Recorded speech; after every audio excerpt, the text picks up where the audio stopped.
In tonight's headlines, Hong Kong braces for a sweltering summer and up to 8 typhoons this year. Police arrest 4 jobless men in a crackdown on a syndicate accused of fraud totaling $23 million. And Hong Kong stocks surge amid expectations of US interest rate cuts this year.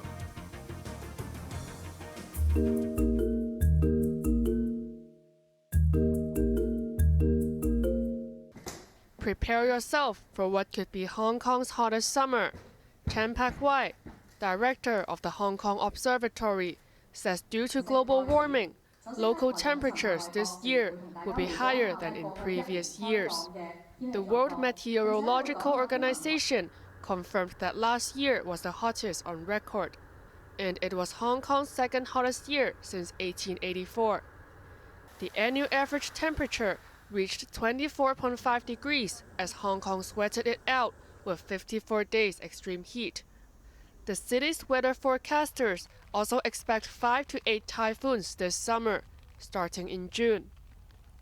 The number of tropical storms predicted is similar to last year's. The average rainfall for the year is expected to be between 2,100 and 2,700 millimeters, less than last year's average of 2,774 millimeters, mainly caused by record rainfalls last September. Similar conditions this year have not been ruled out. Extreme weather can become more frequent because of the climate change, so that the Hong Kong citizens are reminded to get prepared for extreme weather, and especially pay close attention to the weather forecasts and warnings issued by the observatory, and get earlier prepared for the extreme weather to come. Janice Yu, Cable News.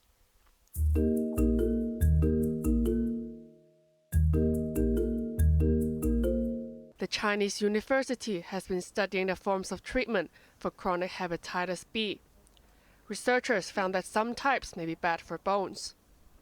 Use of tenofovir disulfosylfumarate (TDF) is associated with an increased risk of bone fracture compared to the use of entecavir.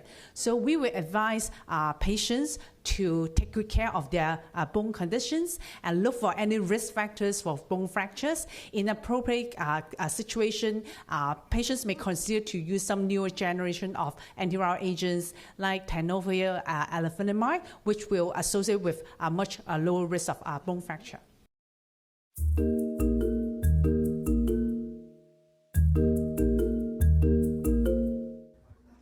Police have smashed a Kowloon City syndicate accused of being behind at least 41 fraud cases involving $23 million.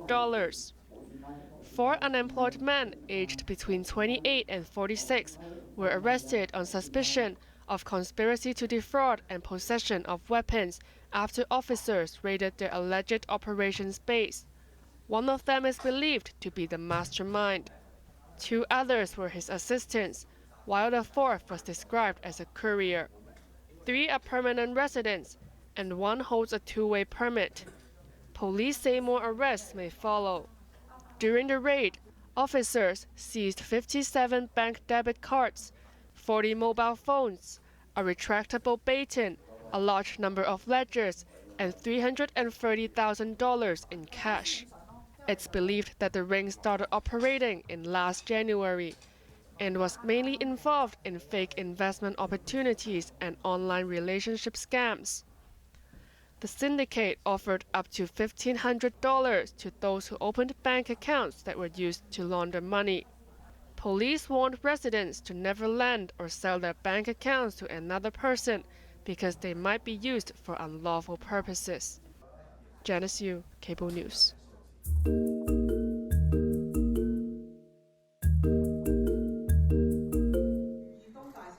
Hong Kong Metropolitan has become the first university in the city to offer degrees in applied sciences.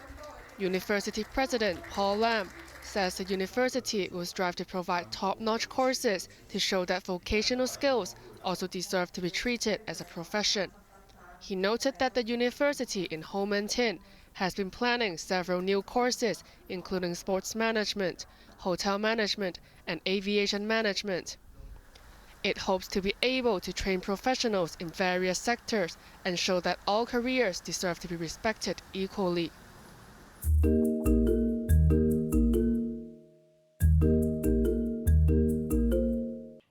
The Halhuli family in East Jerusalem has been mourning the death of 12-year-old Rami. His father points to the spot where the boy was shot in the chest a few days ago while lighting fireworks at the end of another day of fasting in the holy month of Ramadan. Ali Halhuli said the shot came from an Israeli military watchtower. Israel is investigating the shooting. Human rights activists say it was the latest case of a Palestinian child killed without justification by Israeli forces since October 7th. Out of the approximately 100 Palestinian miners killed since October 7th, according to our field investigations, about 60 were killed in circumstances that would not justify using lethal force. These are, for example, cases of stone throwing, of protests, of setting fire to tires, or in some cases even just bystanders who were killed through the use of lethal force by the Israeli security forces. In Gaza, Palestinians mourned the latest casualties from Israeli airstrikes. 100 Palestinians were killed in the past 24 hours, taking the death toll to 32,000 in a tiny area where the population faces starvation.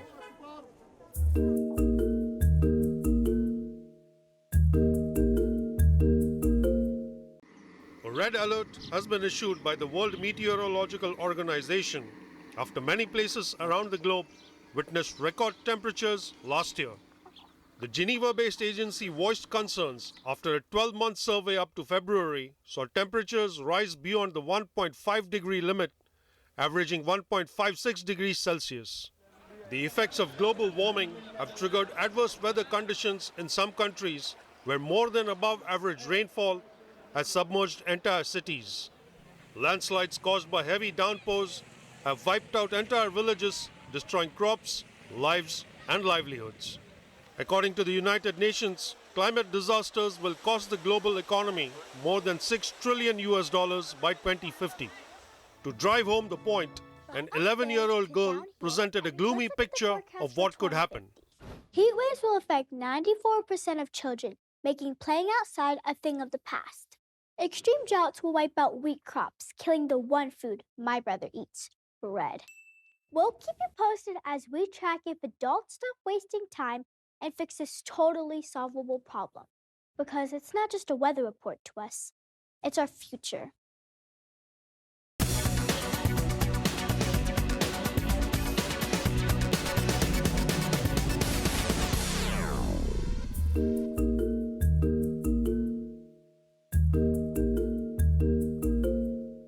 Hong Kong home buyers and businesses breathed a collective sigh of relief after the city's de facto central bank left its base rate unchanged at 5.75%. HSBC responded by maintaining its prime lending rate at 5.875%. Its subsidiary Hang Seng Bank followed suit, as did other major lenders. Just hours earlier, the U.S. Federal Reserve decided not to adjust its rates because inflation trends remain uncertain. But it signaled 3 reductions this year. The Hong Kong Monetary Authority warned prospective home buyers to be cautious, as there's no guarantee that the Fed would reduce rates despite the hint. As labor market tightness has eased and progress on inflation has continued, the risks to achieving our employment and inflation goals are coming into better balance. We believe that our policy rate is likely at its peak for this tightening cycle, and that, if the economy evolves broadly as expected, it will likely be appropriate to begin dialing back policy restraint at some point this year. The economic outlook is uncertain, however, and we remain highly attentive to inflation risks.